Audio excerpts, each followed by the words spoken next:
Hello everyone, আসসালামু আলাইকুম। আনত তলের এই প্রবলেমটা তোমরা সবাই ফেস করো, সেটা হচ্ছে যে এই অ্যাঙ্গেলের মান মিনিমাম কত হইলে এই বস্তুটা এই জায়গাতে স্টেবল থাকবে। এই তলের ঘর্ষণ গুণাঙ্ক হচ্ছে 0.2। সো এই প্রশ্নটা একটা বোর্ডে আসা প্রশ্ন, যে কত ডিগ্রি অ্যাঙ্গেল পর্যন্ত একটা বস্তু এই আনত তলটার মধ্যে স্টেবল থাকবে, মানে স্থির থাকবে। ঠিক আছে? সো এই প্রশ্নটা অনেকেই উত্তরটা জানো, যে tan theta equals to mu, অর্থাৎ এখান থেকে তুমি থিটাটা ইজিলি বের করে ফেলতে পারবা 0.2 টেন ইনভার্স দিয়ে থিটাটা বের করে ফেলতে পারবা। বাট অনেকে এটার পিছনে রিজনিংটা বা কনসেপ্টটা জানতে চাও। সো আজকের ক্লাসটা তাদের জন্য যারা একটু চিন্তাশীল এবং যারা এটার ইনডেপথ কনসেপ্টটা জানতে চাও। তোমাদের টেস্ট পেপারগুলো তো এইভাবেই সলভ করা জিনিসটা, যে কত ডিগ্রি অ্যাঙ্গেল পর্যন্ত এটা এখানে স্থির থাকবে। তুমি অ্যাঙ্গেল বাড়াচ্ছ, কত ডিগ্রি পর্যন্ত স্থির থাকবে সেটা বইগুলো তো এইভাবে সলভ করা। আর যারা একটু চিন্তাশীল যেটা কিভাবে আসলো, তাদের জন্য এই ভিডিওটা। হয়তো কনসেপ্টটা একটু উচ্চ লেভেলে যাবে, বাট সবাই বুঝতে পারবা এইরকম ভাবেই আমি তোমাদের পড়াবো। ঠিক আছে? এরকম ভাবেই তোমাদের বোঝানোর চেষ্টা করব। সো সবার আগে তোমাকে একটা জিনিস বুঝতে হবে, যে একটা বস্তু কখন কোনো জায়গায় স্টেবল থাকে। একটা বস্তু কখন কোনো জায়গাতে স্টেবল থাকে। সো মনে করো যে আমার এই তলের উপর একটা বস্তু আছে, সেই বস্তুটা তখনই এই জায়গাতে স্টেবল থাকবে যখন দুই পাশের বলটা ব্যালেন্সড থাকবে। অর্থাৎ এই পাশে আমি একটা বল দিয়ে টানতেছি বস্তুটাকে, মনে করো F1, এই পাশে F2 দিয়ে টানতেছি। আমার দুই হাতের টান যেদিন সমান হবে, যতক্ষণ সমান বলে টানতেছে ততক্ষণ আমি স্টেবল থাকবো। তার মানে আমার স্থির থাকার শর্ত কি? স্থির থাকার শর্ত হচ্ছে দুই পাশের টানকে সমান হইতে হবে। অর্থাৎ আমার এই জায়গাতে F1 এর সমান হইতে হবে F2, F1 এর মানের সমান হইতে হবে F2, কারণ ডিরেকশন তো একদম একদম উল্টা। সো ডিরেক্টলি সমান লিখতে পারবা না, যেহেতু F তো ভেক্টর রাশি। সো মানটা সমান হইতে হবে, দুই পাশের বলের মানটা সমান হইতে হবে, তাইলেই আমি একটা জায়গাতে স্টেবল থাকবো। ঠিক আছে? তাহলে আমি একটা জায়গাতে স্টেবল থাকবো।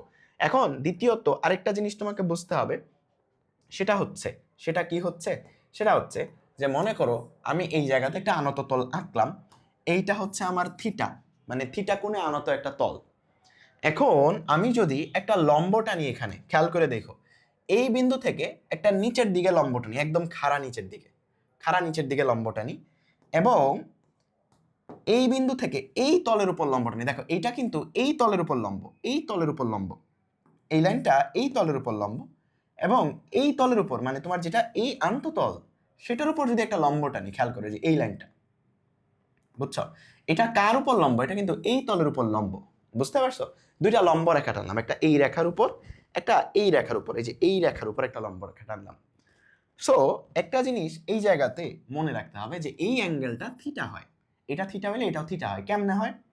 এটা তুমি খুব সহজে ত্রিভুজ দিয়ে বুঝতে পারবা, যে এই ত্রিভুজটাতে, এই যে এই ত্রিভুজটাতে, এই যে এই ত্রিভুজটাতে, এই ত্রিভুজটাতে যদি এই কোণটা থিটা এবং এইটা 90 ডিগ্রি, তার মানে এই কোণটা এটা 90 মাইনাস থিটা। এটা খুব সহজেই বুঝতে পারবা, 90 মাইনাস থিটা, কারণ ত্রিভুজের তিন কোণের সমষ্টি 180 ডিগ্রি। যেহেতু এটা 90 ডিগ্রি, তার মানে বাকি দুইটা মিলায় 90, তাহলে এটা থিটা হলে এটা 90 মাইনাস থিটা। এখন একটা জিনিস দেখো, এই গ্রিন লাইনটা, সরি ব্লু লাইনটা, এই লাইনটা আবার এখানে লম্ব, তার মানে এই পাশ দিয়েও 90 ডিগ্রি।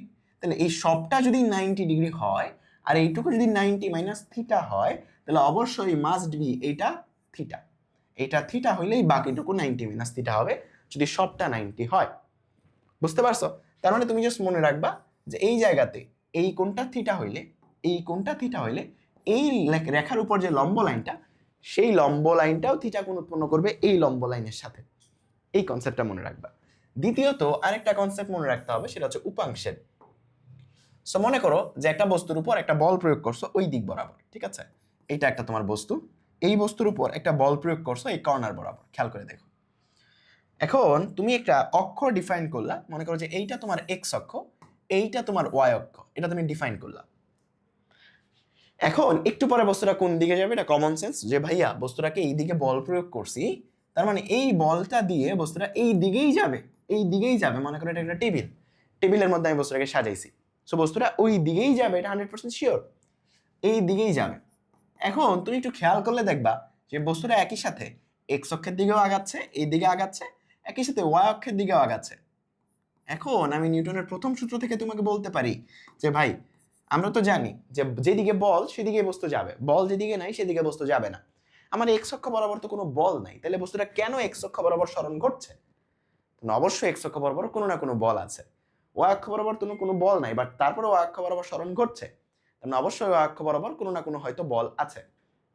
সো এইখানেই কনসেপ্টটা হচ্ছে উপাংশের, অর্থাৎ এই যে বলটা, এই বলটা একই সাথে দুইটা অক্ষেই কাজ করতেছে। তার মানে মনে করো এখানে যদি 500 টাকা থাকে, ওই 500 টাকার কিছুটা অংশ এইদিকে কাজ করতেছে 200 টাকা, কিছুটা অংশ এইদিকে কাজ করতেছে 300 টাকা। বুঝছো? মানে এই বলটা দুইটা অক্ষেও কাজ করতেছে, দুইটা অক্ষেও তার একটা অংশ না অংশ আছে, দুটো অংশ মিলেই আসলে সে। কারণ যেহেতু সে দুই দিকেই সরণ ঘটাচ্ছে, তার একটা অংশ এক্স অক্ষে সরণের জন্য কাজ করতেছে, আর একটা অংশ ওয়াই অক্ষে সরণের জন্য কাজ করতেছে। এই জিনিসটাকে বলা হয় উপাংশ। বুঝছো? এখন যদি এই বলটা এই অক্ষের সাথে থিটা কোণ উৎপন্ন করে, তাহলে এই অক্ষের সাথে যতটুকু অংশ কাজ করবে সেই অংশটুকুর মান হচ্ছে F cos theta. F cos theta মনে রাখবা, যার সাথে কোণ তার সাথে কজ, যার সাথে কোণ, যে অক্ষের সাথে কোণ, যার সাথে কোণ তার সাথে কজ, তার সাথে উপাংশটা বা অংশটা, তার দিকে কতটুকু অংশটা কাজ করে, কজ অংশটা কাজ করে, তার সাথে কজ। সো এই অক্ষের সাথে অ্যাঙ্গেলটা, তার মানে এই দিকে তার যতটুকু অংশ কাজ করবে সেটা হচ্ছে এফ কস থিটা, তার বিপরীত দিকে তার লম্ব দিকে যতটুকু অংশ কাজ করবে সেটা হচ্ছে এফ সাইন থিটা, তার লম্ব দিকে যতটুকু অংশ কাজ করবে সেটা হচ্ছে এফ সাইন থিটা। আমি কিছু এক্সাম্পল দিয়ে তোমাদেরকে বোঝাই, এই জিনিসটা ক্লিয়ার হওয়া জরুরি। মনে করো এইদিকে একটা বল আছে, বুঝছো? এইদিকে একটা বল আছে, আমি বললাম যে এই বলটার এই দিকের উপাংশটা কত, এই দিকের উপাংশটা কত, এই যে এই দিকের উপাংশটা কত, এই দিকের উপাংশটা কত। সো এই বলটা মনে করো 10 নিউটন, এই অ্যাঙ্গেলটা মনে করো 30 ডিগ্রি, ঠিক আছে? তাহলে এই বলটার এই দিকের উপাংশটা হবে যার সাথে কোণ তার সাথে কস, তার মানে 10 cos 30, এবং এই দিকের যে উপাংশটা হবে যেটা হচ্ছে তার লম্ব দিকে সেটা হবে হচ্ছে 10 sin 30, যার সাথে কোণ তার সাথে কস, তার লম্ব দিকে সাইন। বুঝতে পারছো? তোমাকে যদি তার উল্টা জিনিসটা দিতাম, মনে করো এখানে একটা বস্তু আছে, এটা একটা অক্ষ, কোনটা এক্স অক্ষ কোনটা অক্ষ এটা বোঝার দরকার নেই, জাস্ট অক্ষগুলো বুঝলেই হইল। এটা আরেকটা অক্ষ। এখন তোমাকে আমি কি বললাম যে এটা এইটুকুর সাথে 30 ডিগ্রি কোণ উৎপন্ন করছে, এখানে 20 নিউটন বল। তাহলে এটার এই দিকের যে অংশটা, এই দিকে যতটুকু অংশ কাজ করবে সেটা হচ্ছে 20 cos 30 ডিগ্রি, আর এই দিকে যতটুকু অংশ কাজ করবে সেটা 20 sin 30 ডিগ্রি। তার মানে যার সাথে কোণ তার সাথে কস। এটা আসলো কিভাবে? এটা আসলে ত্রিভুজের সূত্র থেকেই আসে, দূরত্ব উচ্চতা সূত্র থেকে। তোমরা দূরত্ব উচ্চতা পড়ছো, যে এটা যদি থিটা হয় আর এই দিকের বলটা বা এই দিকের অতিভুজটার মান যদি এফ হয়, তাহলে ভূমির দৈর্ঘ্যটা হবে হচ্ছে এফ কস থিটা। সো সেখান থেকে আসলে আসছে। সো মনে রাখবা, যার সাথে কোণ তার সাথে কস, তার দিকের অংশটা কস, তার দিকের অংশটা কতটুকু অংশ কাজ করে, কস থিটা। ওকে, সো এখন আমরা তৈরি এই জিনিসটা পড়ার জন্য, সো আমাদের ভর আছে এই জায়গাতে এবং এই তলের ঘর্ষণ গুণাঙ্ক দেওয়া আছে,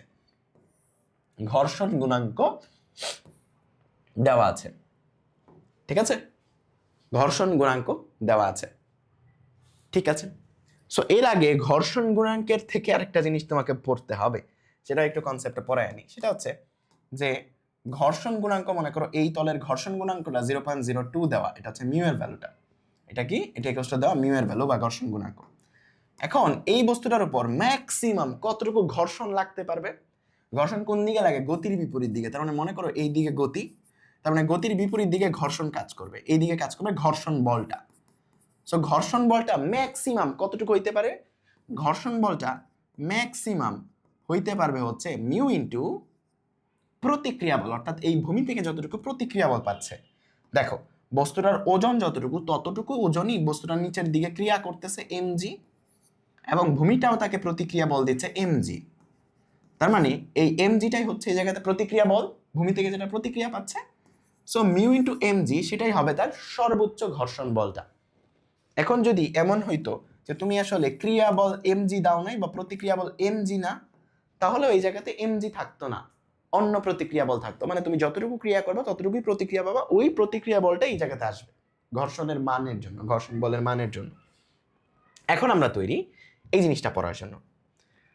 খেয়াল করে দেখো এখানে যে বস্তুটা আছে এম ভরের, হ্যাঁ, এটাকে যদি আমি একটা লম্ব রেখা টানি, তাইলে এর ওজনটা একদম নিচের দিকে কাজ করতেছে না? আমাকে বলো তো, এই লেখাটা অনুযায়ী তার যে বলটা কাজ করতেছে সেটা কি এমজি পরিমাণ বল কাজ করতেছে?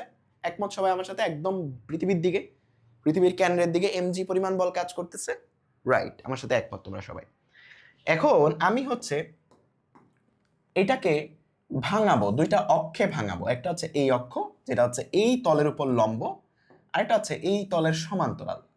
এই দুইটা অক্ষ বরাবর ভাঙাচ্ছি, এই দুইটা অক্ষ বরাবর এই বলটাকে ভাঙাচ্ছি।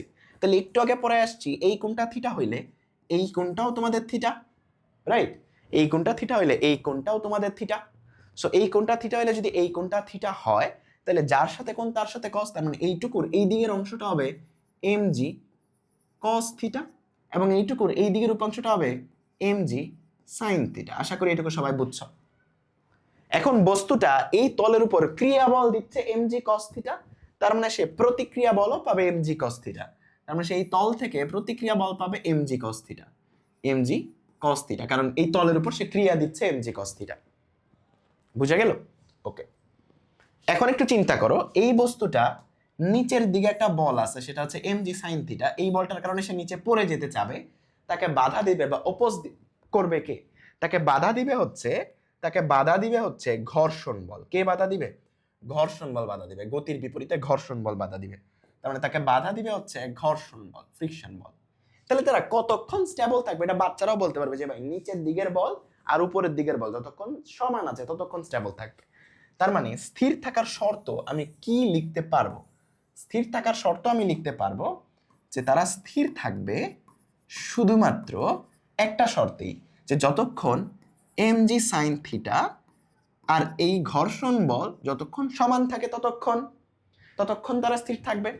এখন এই ঘর্ষণ বলটাকে তুমি কি লিখতে পারবা ভাই? একটু আগে তোমাকে পড়ায় আসছি যে মিউ ইন্টু ভূমির প্রতিক্রিয়া বল। এখন প্রতিক্রিয়া বলটা এই জায়গাতে কত? mg sin থিটা ক্রিয়া দিচ্ছ, mg cos থিটা ক্রিয়া দিচ্ছ, mg cos থিটা প্রতিক্রিয়া পাবা, তার মানে mg cos থিটা, এটাই তোমার প্রতিক্রিয়া বল, মিউ ইন্টু প্রতিক্রিয়া বল। এখন তো সহজ, mg কাটো, তাহলে তুমি পেয়ে যাবা sin theta by tan theta, sin theta by cos theta equals to mu. এখান থেকেই তুমি শর্তটা পেয়ে যাচ্ছ যে tan theta equals to mu.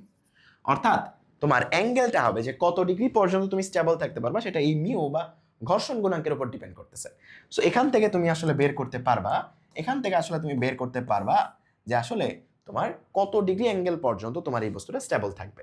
ধরো এই জায়গাতে আমার এই মিউ এর ভ্যালুটা 0.02 দেওয়া, তার মানে আমি যদি 0.02 বসাই এবং 10 ইনভার্স করি, তাহলে আমার থিটার ভ্যালুটা পেয়ে যাবো যে সর্বোচ্চ কত ডিগ্রি পর্যন্ত আমার এই বস্তুটাকে আমি স্টেবল রাখতে পারবো।